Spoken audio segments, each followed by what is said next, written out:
Wala na talaga tayong magagawa, nagsuot na ng medyas si amigo. Ready to dive na daw sabi niya, pero kami nito alanganin pa. Napilitan na rin tayo manisid nito dahil nga po sabi ni amigo ay magda-dive na kami. Suot na tayo ng diving hood kasi nga po importante sa ating paninisid dito para hindi mapasukan ng salabay, kaya kailangan talaga natin to. Ready na talaga ako nito dahil nga po susuot na ako ng goggles. Kaso ang problema, bigla ba namang naputol, ayun, tudas. Buti na lang ay may reserba tayong guma kaya nagawa natin ng paraan at natalian natin ito. Chinik ko nga itong dagat, napakalabo naman talaga, parang gatas na nilagay sa ilalim ng dagat. Buti na lang may nagpakita agad na isda, matang pusa, yan, gumagalaw pa talaga at talaga namang papaulam na.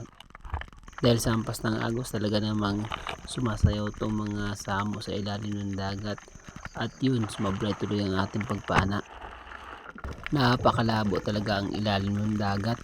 Buti na lang ang gamit kong flashlight ay Asahi A22, napakalinaw sa ilalim ng dagat talaga mga idol. Ayan no, nakakahuli tayo ng isang timbungan.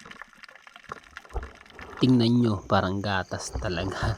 Napipilitan talaga kaming manisid nito kahit malabo dahil wala talaga kami pang ulam.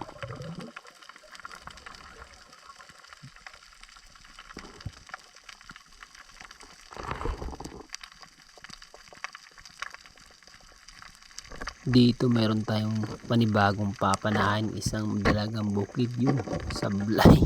Sayang naman. Pero dito parang may nabiyayaan talaga tayo nitong pang-ihaw. Napakasarap nito pang-ihaw mga idol. Isang surahan talaga namang solve talaga ang almusal natin nito. Yan o, napakalaki. Solve na ang pang-ulam. Isang ulaman na. Talaga namang sulit na agad ang ating paninisid dahil sa surahang ito.